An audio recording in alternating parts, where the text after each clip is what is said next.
Hey everybody, welcome to the Academy Consulting Podcast. My name is Erica. And I'm Mike. And today we are here talking all about gratitude. Gratitude. It's funny how you do this when you talk about gratitude just now. I caught that. Gratitude's a big deal. For me, it's been a life changer. However, when you tell someone to have more gratitude, it usually doesn't go anywhere. It's not something we really want to hear. It's not like you're going to get rich or be popular or lose 20 pounds. So people tend to push that back. And I'm asking you now to pay attention because I don't want you to push it back. Because living a life with more gratitude in it, feeling more gratitude all the time, changes everything else. Exactly. Now you might be sitting here thinking, yes, but I'm going through... No buts. No, there's no buts. Everyone's going through bad stuff. I went through bad stuff too. I have garbage in my life just like everybody else. There's no buts. We know it. You have a lot of terrible things in your life. Lots of people do. Pretty much everyone does at some point. But we can still have gratitude for the things that we are truly grateful for. Okay. So no buts. No buts. How does this work? For everybody. Tell me how to do it. All right. People struggle to have gratitude because there's a lot of things in life that stink. And it's hard to feel grateful when your boss is hollering at you, there's problems at home, you don't have enough money, and then, oh boy, I'm supposed to be grateful, right? That's the real story. Yes? Uh-huh. So how can we do this as individuals that are living the same life that you're living? How can we do it and sometimes other people can? It's not because like we're all that special or smart or whatever, but we've been taught well. True. I beg to differ. I think we are special and smart, but other than that, okay. Anyway, I think the key is this. I think most people are living in this notion of I'll be happy when. Yeah, life isn't making me happy because everyone around me is telling me I'm not happy. Every single thing we see on TV is trying to sell us something. And until you get that thing, you're not happy. You can have a beautiful 5-year-old car, but you really should get this cool new one that you're seeing 17 times during the Packer game, right? Huh? Like it's just any football game you watch is all car commercials all day long until at the end you're like, wow, my team stinks and I need a new car. Till you get the new car, and the happiness only lasts for a short period of time, and then you are searching for... There's other things you don't have. Yes. You don't have the perfect body. You don't have whatever that you don't smell good enough. You got to buy this perfume or cologne. Like everyone is always telling you what's wrong with you. And then they have a solution that you can just pay for. Okay, so what would happen if all of us would wake up tomorrow totally content? We're content in our own bodies. We're content with our own careers. We're content with our life. What would happen? I don't even know if that's possible. To wake up totally content, that's a nice thing we might say in a video, you could read in a book. But to be totally content, I don't know. I'm not totally content. However, I do think I have gratitude every day. But I had to be taught this and I had to practice it myself. So I'm going to challenge you a little bit because I think living a life of daily gratitude isn't just like a simple practice of writing things down, but it can become a life of contentment because what you focus on is not so much what you're grateful for, it's the feelings that you feel when you think about that thing you're grateful for. Cool, but you said a life of contentment, which I agree with, that's overarching over your life, but not totally content. That's where I hold up and say, well, I don't know if I'm ever really totally content. Does that make sense? It makes sense. So I think you can have a lot of gratitude and still have some things you're working on or wish were different or whatever. Right. But yes. Okay. So we're just a little different that way. Mm-hmm. And that's okay. You're different too, right? Yeah, I think the problem is goals and dreams and all that stuff is really, really good. But the difference is when you live a life of gratitude, it prepares you for what is to come. If you're not grateful when things are going good, you're never going to be grateful when they don't go well. And so to train your brain to have this daily practice of gratitude prepares you. It prepares you for the worst. Right. But if you're not there yet, here's the key. I believe it's not living in the space of I'll be happy when, but it's taking a look at how far have you actually come. Think about your life, or I think about my life, and I think, oh, I'm not this, or I'm not that, or I wish this was different. Okay, on one hand, but if I actually sit and think about all of the things that I've lived through, the challenges that I've conquered, the lessons that I have learned, I could burst with gratitude. And I don't think that's true for everybody. Well, I agree. It's hard sometimes to reflect back and be grateful for certain things in life, especially when like nothing's ever perfect. Like you can be grateful for a relationship that isn't perfect, for instance. If you push too hard for perfect, you'll never be grateful. There's no such thing. Is there such good. thing? Is perfect? No, because no matter how good it is, you're still told you're not perfect. Yeah, There's no such thing Yeah. as the perfect relationship. There's no such thing as the perfect life. There's or the no perfect such thing. hair. I mean, I know, like I'm far from it, but Yeah. even people that have like really, really beautiful hair still are always like dealing with it, like trying to make it look better, or is it right? I got to get it cut different, color different, whatever. No one's ever just content, really. Well, and this is something I think we learn as counselors, but I think it's an overarching thing. We look at someone's life.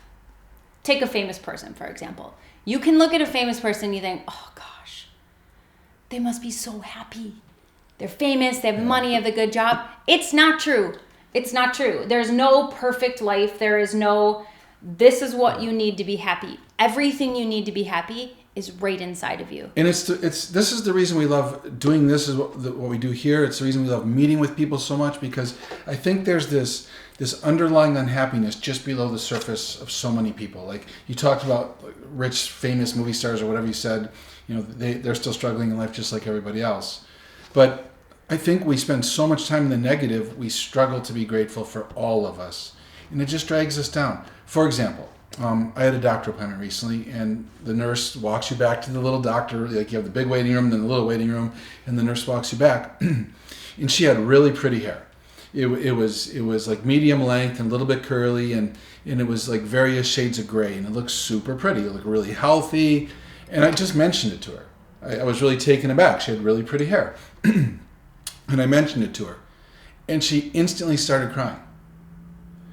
And she told me how, like, in the last 6 months or whatever, she let her hair go gray, and she was feeling so self-conscious about it, and that she didn't look good, or that she looked older. And she was very, very pretty, and her hair was beautiful, and all she felt was bad about herself. And I'm just like a normal dude, you know, like whatever. And I noticed that her hair was pretty. I'm sure lots of people noticed that her hair was pretty, but she didn't think so, right? She was convinced. So instead of having gratitude for her beautiful hair, instead it made her cry. She thought it was so bad. Okay, so here's something I want you to try if you're listening to us or watching this now. Think with us for a second about 3 things about your own self that you love. Well, okay, tell me one. About me? Yeah, tell me something about yourself that you love. Okay, I love my heart. Okay. I love how I see other people and how I feel about other people. I do love that about myself. Okay. Mm-hmm. Good. Do you want another thing? Sure. I love how I love helping people. I love that God's given me that gift of service, and what it does for me makes me a better person. Do you want another one? Sure. This might sound really egotistical, and the reason why I'm good at this is because I practice it. I practice gratitude in a very specific way every day. Why? Not because I need a big ego and or anything else, but what I have discovered is that gratitude starts within ourselves. And the one thing that most of us never do is appreciate us for us. Like, actually find things about yourself that you like. This is the beginning. If you can't think of something, ask someone you love. If you can't think of something, gratitude is a practice that you have to start doing. And it starts with the basics too. Like if you're listening to this and struggling a little bit with it, I was in the same boat. And I heard someone teach about it, and I was really impressed. And I started thinking about my own life. And what I ended up doing was committing myself. I had just a 3-minute drive from my home to my work. Literally just a few minutes. And I just committed myself that on that drive, I wasn't going to listen to the radio or whatever. I was just going to think of things I was grateful for. And of course, there's always family, there's health, there's a few things I made off limits. And there were so many things, like my car ride was quiet on the inside. And I've had a lot of cheap cars that weren't quiet on the inside. So it just seemed so luxurious to be riding in a quiet car. The sun would be rising. The car was warm, and it was winter time, and it was so nice to be in this really warm car with heated seats. It was great. I spent almost my entire life with not heated seats. Heated seats are amazing. Remote start is amazing. Like there are just certain things about the car ride, and then so many other things as I got to work. Just over those couple minutes, it really changed my outlook every single day.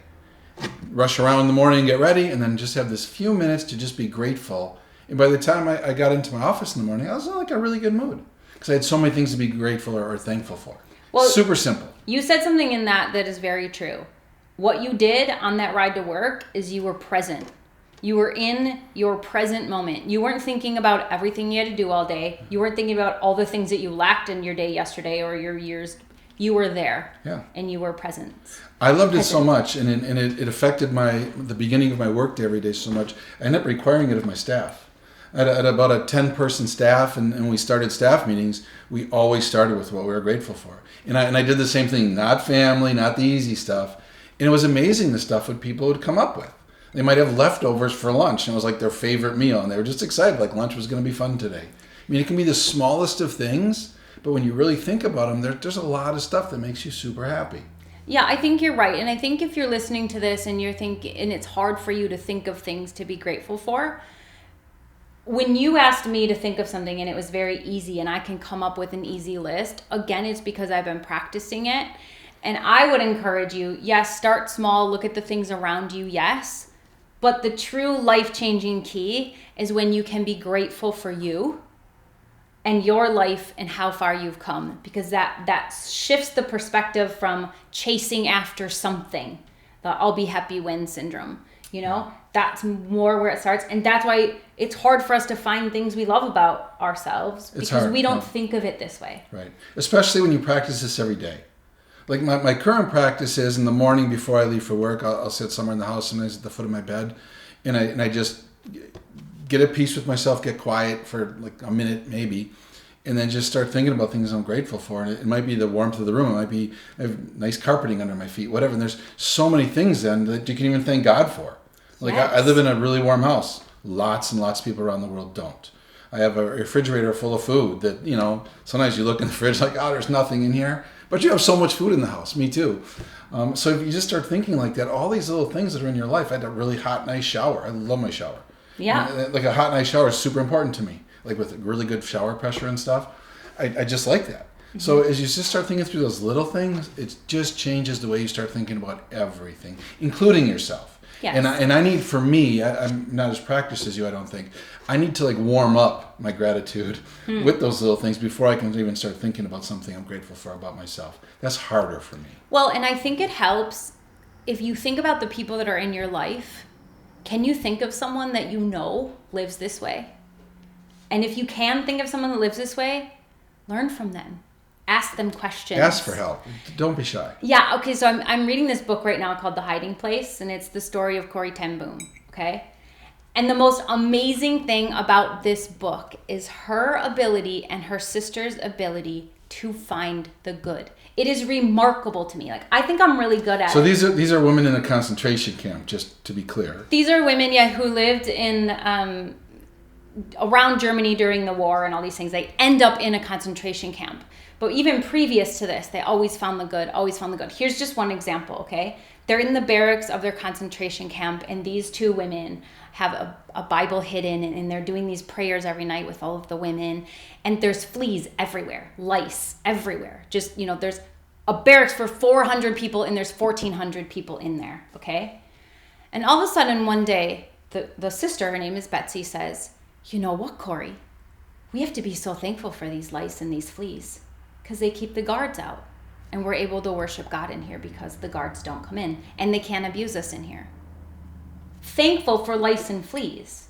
And that was their whole mindset of everything. They're standing in line naked, going in for some check. And the sister says, look at this, Corrie. We're becoming more like Jesus in this moment. That is a striving that I want to be like. I want my life to be one where I can find the good even in the hardest things. Everyone has hard things. If you're at home right now listening to this or watching and you have hard things, work, relationships, financial, all the things, parenting, good grief. If you have hard things, you're not alone. Yeah. We all pretty much go through the same stuff. We all lose loved ones. We all have illnesses. we go through it, but you can look around and see people that are just seemingly handling it so much better, right?